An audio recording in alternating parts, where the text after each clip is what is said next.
किसी शिष्य धनी शिष्य चिंता करती मु जा कहि सेटा ठीक गुरुदेव मो कथा चले गुरु को पाखरे रोतबा लोक से कह मो कथार गुरु चलिए जो न चलने न ताले आम आसू अहंकारी मन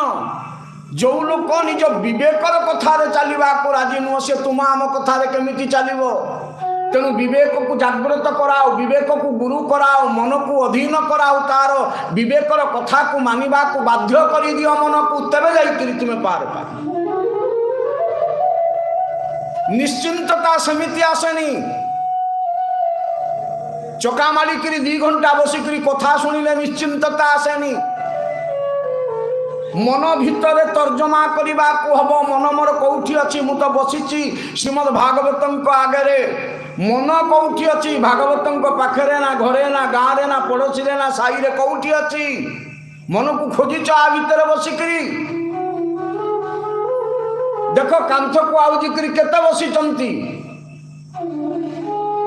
तार कारण हूँ से चिंता कर आमर विपत्ति ना कि से कांथटा गड़ी पड़े